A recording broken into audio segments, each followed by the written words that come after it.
Relax થાય છે અને અહીંયાથી આ લિફ્ટિંગ બી થાય છે.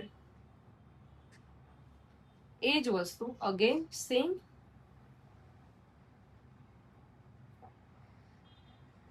આ લિફ્ટિંગ થાય છે, ઝો લાઇન એમની ક્લિયર થાય છે.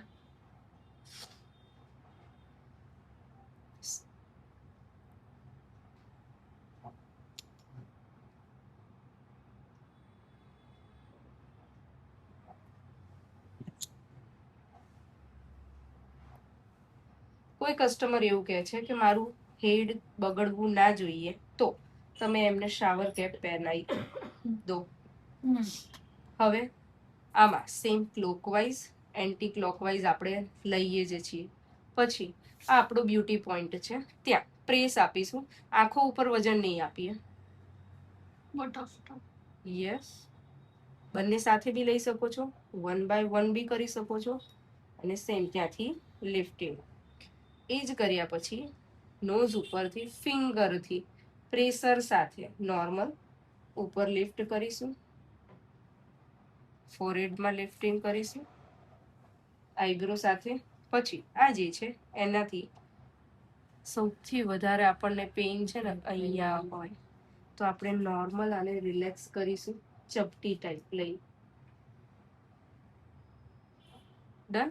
એ કર્યા પછી આ ફિંગર છે સેમ પોઈન્ટ, અને નીચે જેમ જશે એમ પોઈન્ટનો વેઇટ ઓછો થતો જશે. હવે નોઝનો પાર્ટ આવશે, તો નોઝમાં સેમ થમથી હું રાઉન્ડ કરીશ. પછી બે ફિંગરથી અપ કરીશ. અધરવાઇઝ તમે આ લઈ શકો છો સ્ટેપ. કોઈ બી એક વેવમાં જવાનું, અને ઓલ ટાઈમ 2 યા 3 ટાઈમ, વધારે નહીં. કારણ કે નોઝમાં કોઈને શ્વાસોશ્વાસની પ્રક્રિયામાં પ્રોબ્લેમ થતો હોય તો આપણે 2 ટાઈમ ઇનફ કરીશું. કારણ કે ઓલરેડી આપણે ક્લીન ને બધું કરીએ ને, એટલે ત્યાં મસાજની જરૂર નથી. સૌથી વધારે જરૂર મસાજની અહીંયા છે. ઓકે, સેમ અગેન હું છે ને, તમે જોયું મેં મસાજ ક્રીમ લીધું, પાણી નથી લેતી, મારો હાથ બી નથી અચકાતો, કશું જ નથી થતું. રીઝન કે જે કંપની છે ને, એ કંપનીએ પ્રોડક્ટ એવી મેન્ટેન કરી છે કે ક્યાંય જરૂર જ ના પડે. હું વાત કરતા કરું છું તો બી મારા હાથમાં બી મોઇશ્ચરાઇઝર એટલું સારું છે, તો આપણે કશું જરૂર જ નથી.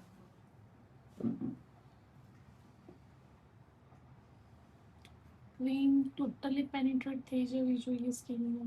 પેનિટ્રેટ થઈને સોરી, ક્રીમ છે ને પેનિટ્રેટ થશે, અને ઉપર છે ને તમને એવું પસીના જેવું આમ દેખાવાનું સ્ટાર્ટ થશે, એટલે સમજી લેવાનું કે તમારી સ્કિનમાં મસાજ કમ્પ્લીટ થઈ ગઈ.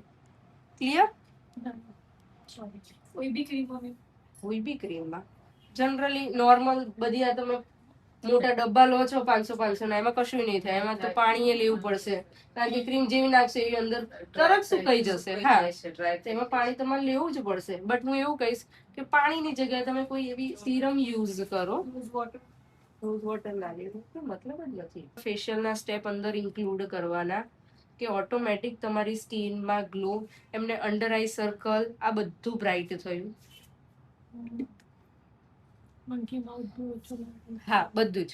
હવે એ કમ્પ્લીટ કરો ને પછી જ્યારે તમારે રિલેક્સિંગ સ્ટેપ લેવો હોય, તો રિલેક્સિંગ સ્ટેપ લાઈક તમે આ રીતના બી લઈ શકો છો, બટ આ રીતના લો છો એટલે એના નેગેટિવ ઓરા તમે બધા લઈ લીધા.